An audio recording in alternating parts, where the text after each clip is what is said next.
Thank you very much for inviting me here to give a brief presentation on Chisel, digital design in Chisel. My name is Martin Schoeberl. I'm from the Technical University of Denmark. To give you a motivating example, I'm showing you a very small processor. I call it probably the smallest processor in the world. It's a tiny processor, simple instruction set. It shall be small with 200 logic cells in FPGA. And I want to describe the hardware in Chisel. It's an open source. And it's a utility processor, so I'm using it also a little bit on computer architecture introduction. And the design took place on the island Lipsi. It's a Greek island. So this is a design of Lipsi. It's one sheet of paper. It shall be a single on-chip memory. You see it already. This is less than 200 logic cells and a simple data path. And I described the hardware in Chisel, of course. I wrote a tester in Chisel. You start often with a processor writing hex numbers to have your instructions, but this is boring, so I wrote an assembler in Scala with a core case statement is just 20 lines. Then if you do a processor and hardware, you might also do a reference design in the software solution, so instruction simulator. So I wrote a simulator in Scala and some testing, self-testing assembler programs, comparing the hardware with the software simulator. And this is all in a single programming language. So I have my software reference and the hardware implementation in Scala Chisel in a single program. And then I guess I can ask questions. Don't know if this, how much work is all this? Describing the hardware, having an assembler, doing a software solution, writing some assembler programs, and getting a blinking LED running. Can I see anything on Twitter or where do I get questions? Okay, doesn't look like I get questions. See anything.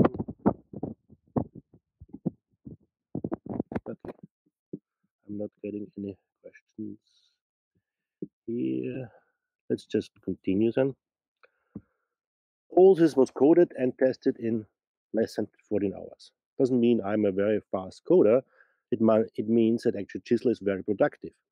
So the hardware was written in Chisel, assembler in Scala, some assembly program, simulation, 2 testers.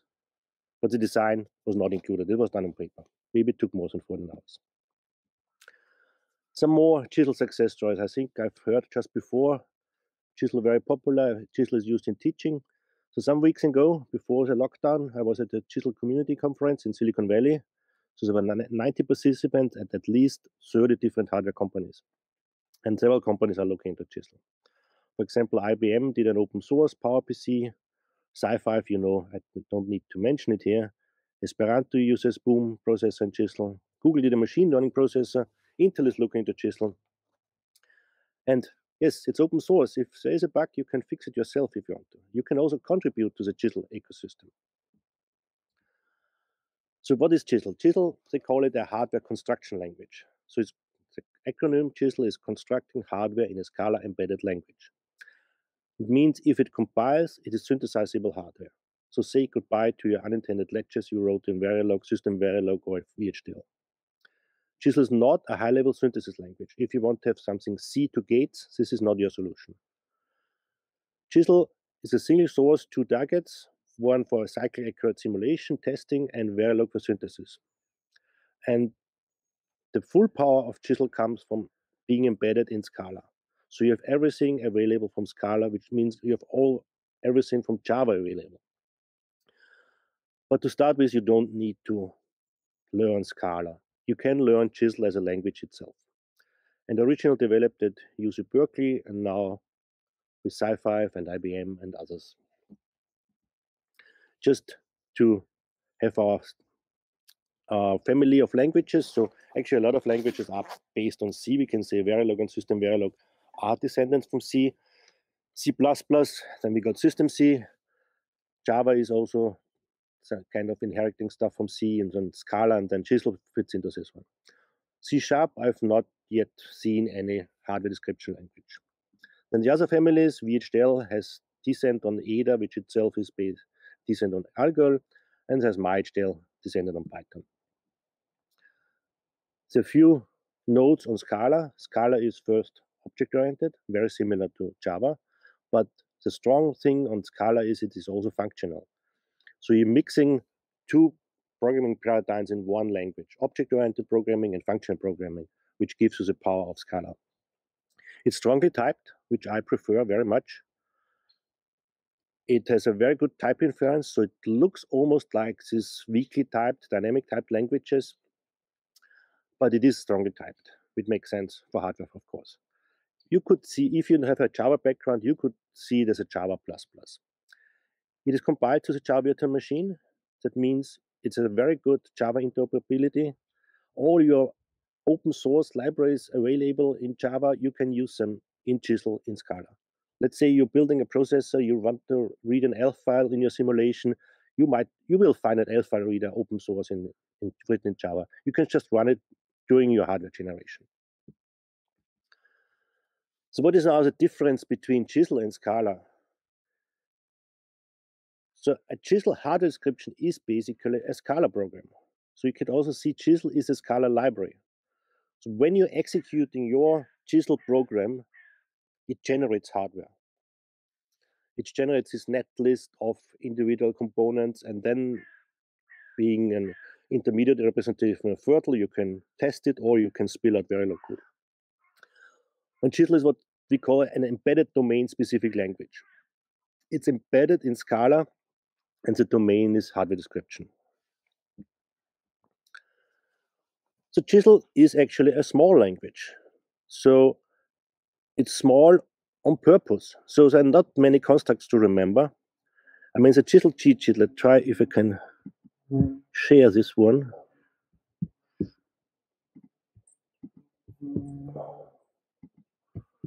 Let's share entire screen.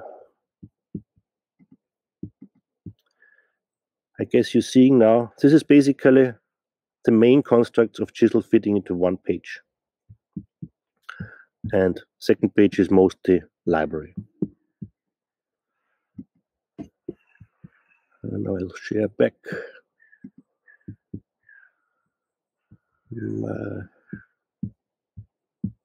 Wait a second. Oops. Sorry, I'll come back again soon. Good.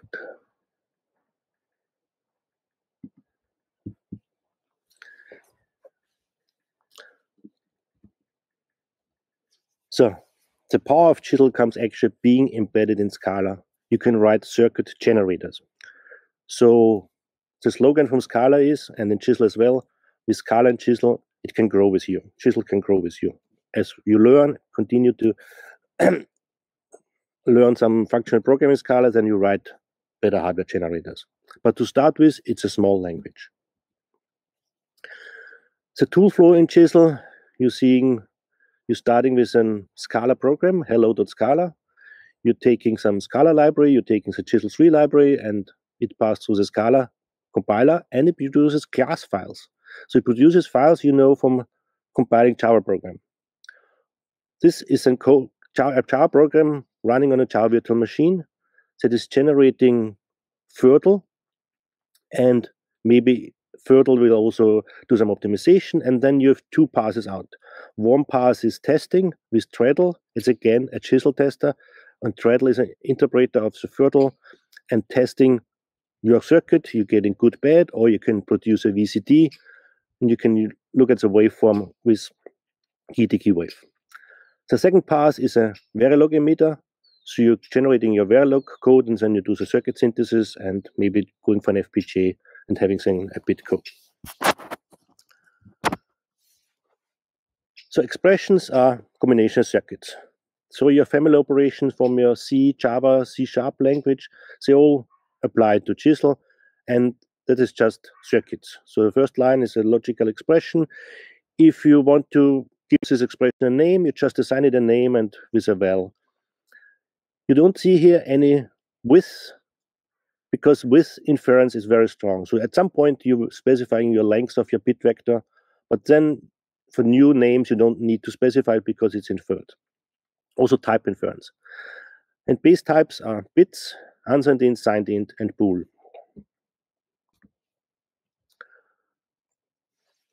Then we have conditional updates for conditional circuits, like in if-else in VHDL, Verilog possible also. You're defining a wire, which says it's a combination circuit. You will later on assign, and then you have a when, else, when, otherwise condition. And you have condition assignments.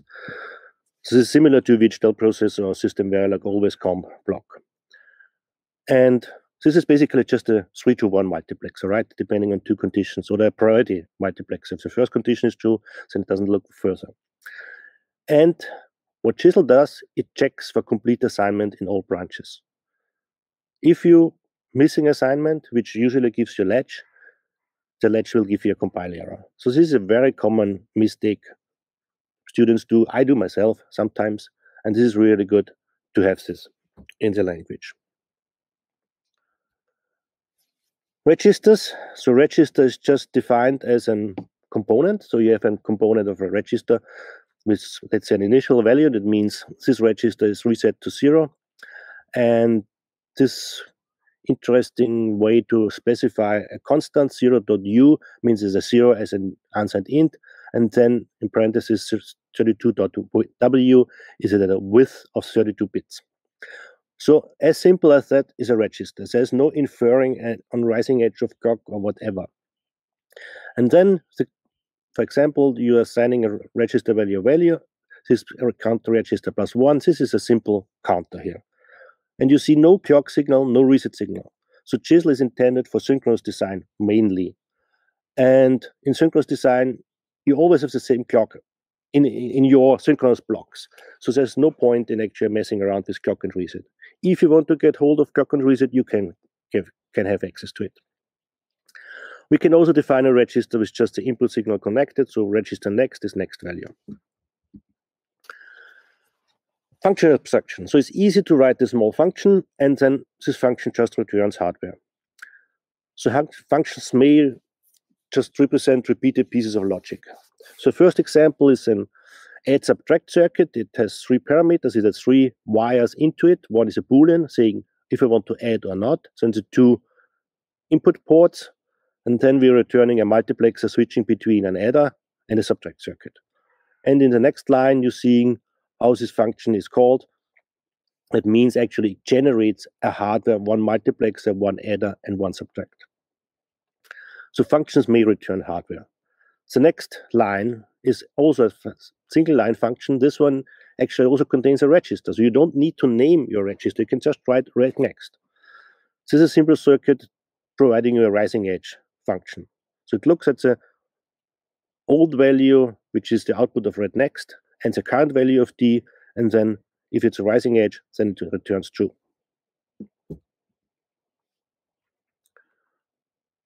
Am I seeing any questions? No. Good. Bundles are the way to structure your wires, so to say. It's a collection of values with named fields. It's like a structure record. And what else do we have? We have vectors. It's like an array. This is an indexable vector of elements. This vector is actually 3 elements. And as we use it here just as combination circuit, it's basically a multiplexer here. And bundles and vecs can arbitrarily be nested. So you're building up your data structures with bundles and vectors. I/O ports are actually bundles with a direction.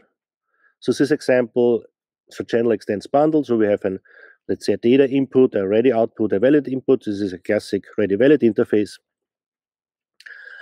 But you can also define the directions later on. Let's say we have a decode execute bundle without a direction, and then we're using that one, we can define the input or output.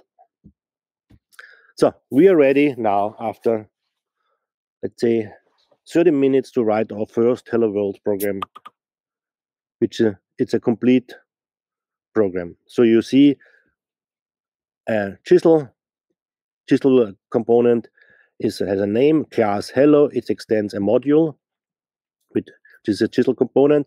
Then we're having an I/O field, I/O. And this one is just a single output because our hello world, what is a hardware hello world?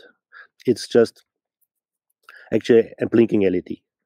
So we're defining an unassigned integer with width of 1 bit, and this one is our output, which is in a bundle, which is wrapped in an arrow and assigned to the word. Then let's define a constant. Let's say we have a 50 megahertz clock on our FPGA board and we want to blink at 1 hertz. So we are defining a maximum value for our counter. Then we're having 2 registers, the count register and blink register. We initialize both to 0. The count register is 32-bit wide. The blink register is just the LEDs, it's 1-bit wide. And then we're just counting up with count register plus 1. And if we receive the maximum value, we're resetting our count register and we're toggling our blink register.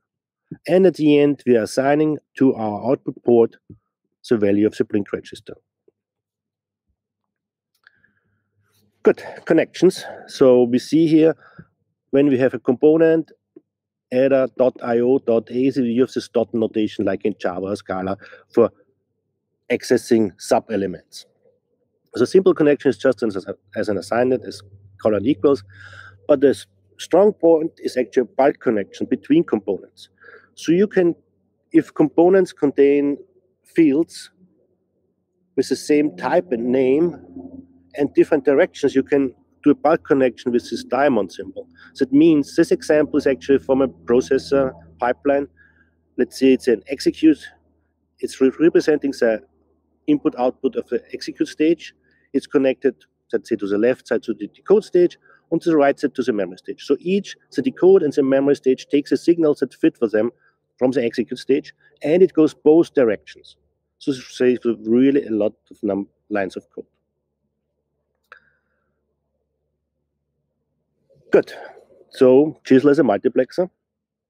So you might say, it's so, okay, it's important, so why not have a multiplexer? I could write it when otherwise. So what, you might say, but wait, what type is actually A and B? What are the inputs of this multiplexer? This can be any Chisel type. You cannot define in Verilog or VHDL a multiplexer yourself that takes any record or type. So Chisel has actually a generic multiplexer. So you can write hardware with generics. I mean, software people might not be so impressed. I mean, they have generics since Java 1.5 in 2004. And there's always a list of flowers different from a list of cars, so to say. But in hardware, this is definitely something very new. So what can we do? So how does it look like? So actually, Chisel supports generic classes with type parameters, and this is a possible implementation of this generic multiplexer. So it's a little bit more syntax. We have this type parameter T here, which is subtype data or subtype, and then we're having the true path as type T and the false path of type T, and we're returning a type T. And then we just write a multiplexer. The default is the false path, but when select is true, then returning the true path. And at the end of the function, we're returning the return value. This gives us our generic multiplexer, taking any data type for multiplexing. So let's put this into use. Let's use it for implementing a generic FIFO, first in, first out buffer, taking any data type. So first we're defining a decoupled I/O, which is actually part of the Chisel language, but let's see how the type definition looks like. Again, we have in here T as a type, and we have a parameter generics T, and then we're using those bits as type generic. So when we define the FIFO interface, we're using this decoupled I/O, but now another nice thing comes up. We actually have flipped signal.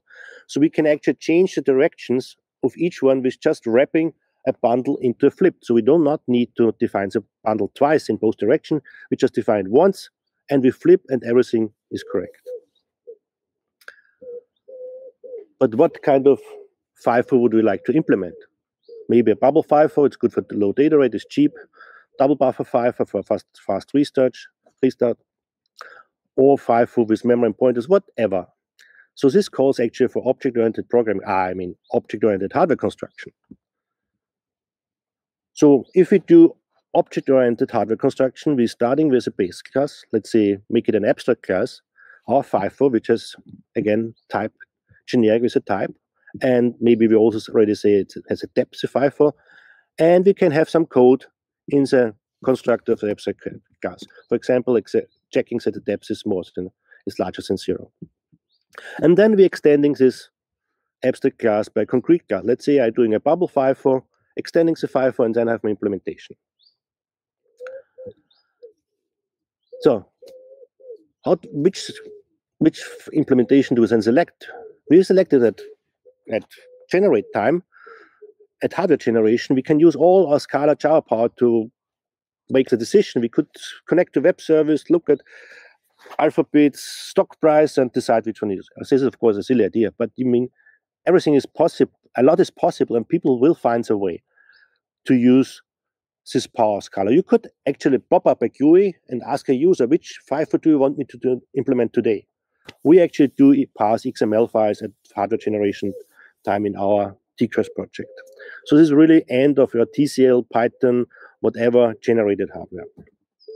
And as a small example, this is, of course, unreadable because it's a lot of lines of code. This is code I gave my students till last year when I used VHDL when teaching digital design. So this is binary to BCD conversion for VHDL. This is a lot of boilerplate code. Actually, this is Java code spilling out VHDL code.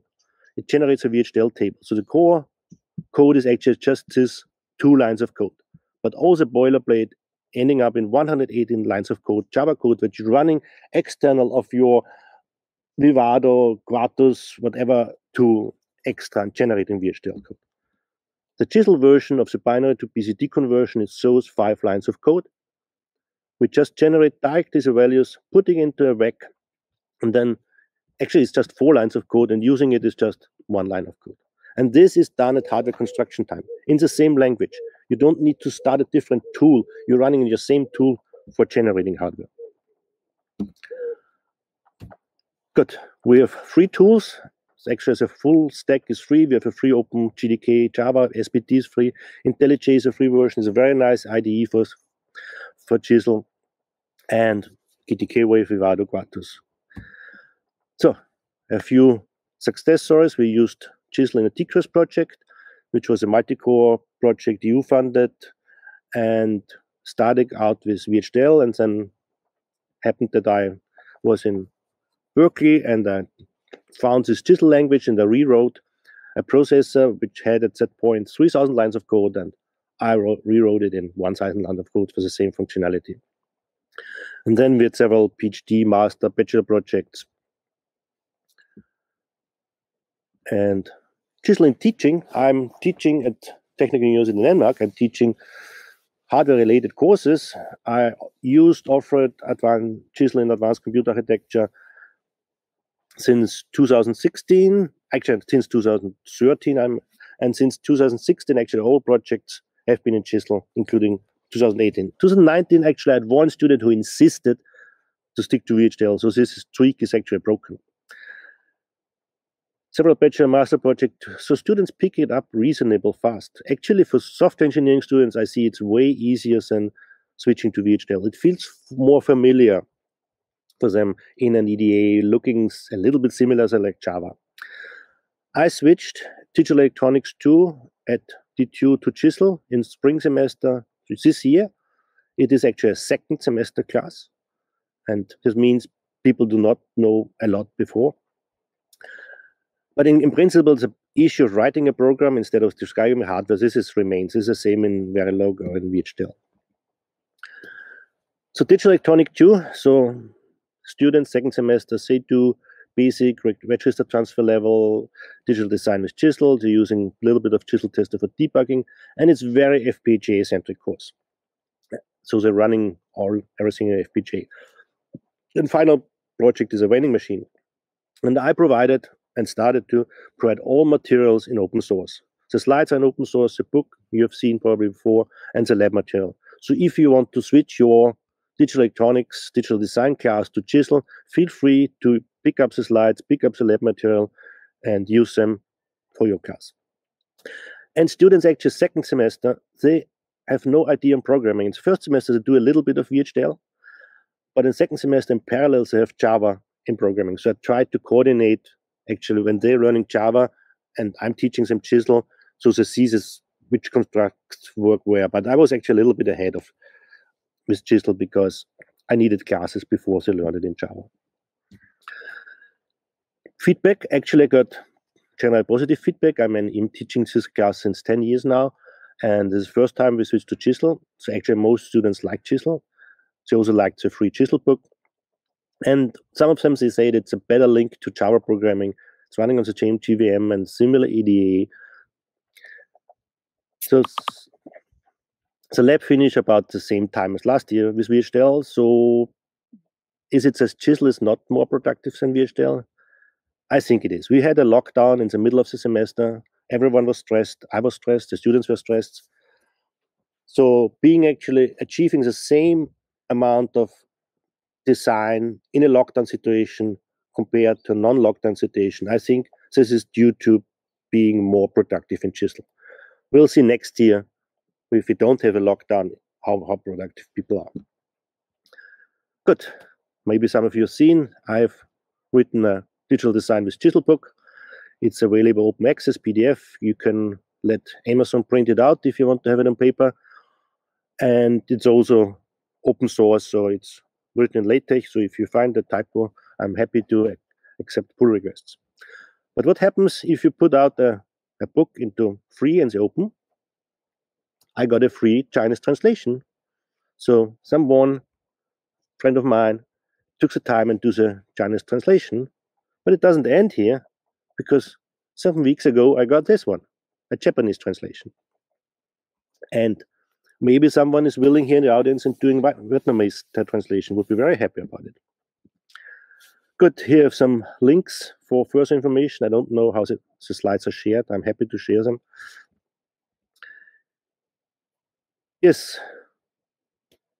So as a summary, some motivation for having a more agile hardware design with Chisel is actually processors do not get much faster. We need to design custom hardware accelerators. So we need a modern language which allows agile hardware system design. Chisel is a small language.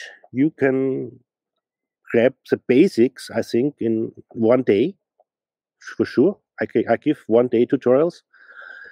But what gives it the power is being embedded in Scala. We can then write so-called circuit generators. Sorry, we can do co-simulation in this environment by running a reference model in Scala or Java, or with Java native interface in C or C++. And I'm giving tutorials actually on Sunday. There's a Chisel tutorial as ES week. I think you could still register to it. And I can also do remote tutorials if you're interested. So thank you very much for listening. And I want to stop sharing.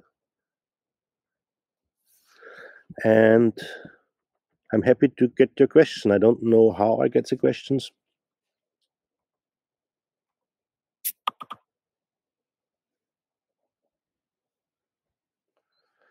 Is anyone typing in the chat?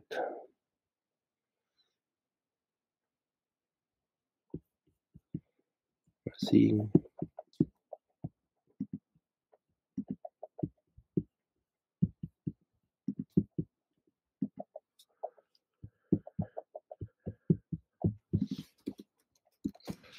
Is anyone typing in the chat?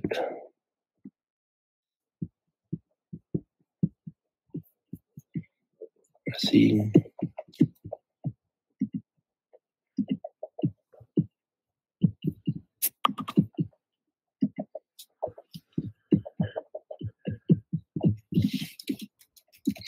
Is anyone typing?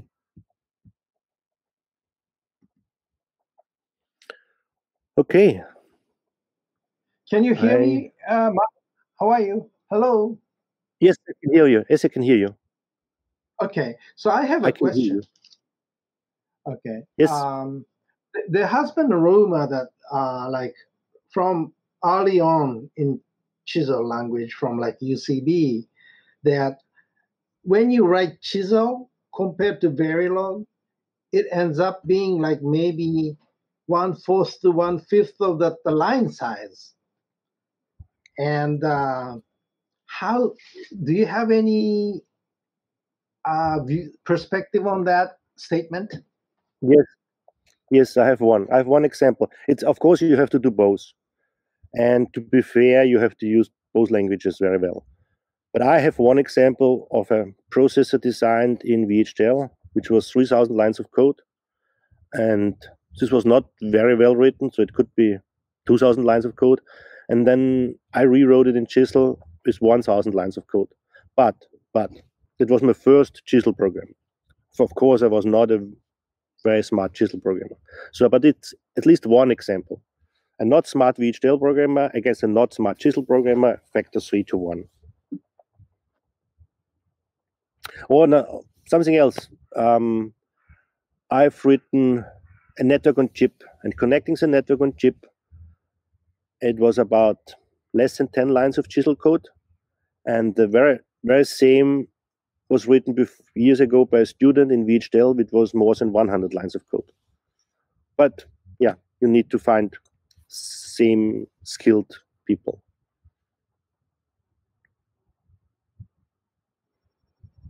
Okay. I think that's a very good answer for the people that who always want to know about this specific question. Yes. Yeah. Any other question? Okay. Thank you for your presentation, Schoeberl. Thank you for inviting me. Okay. Bye. Thank you. Bye.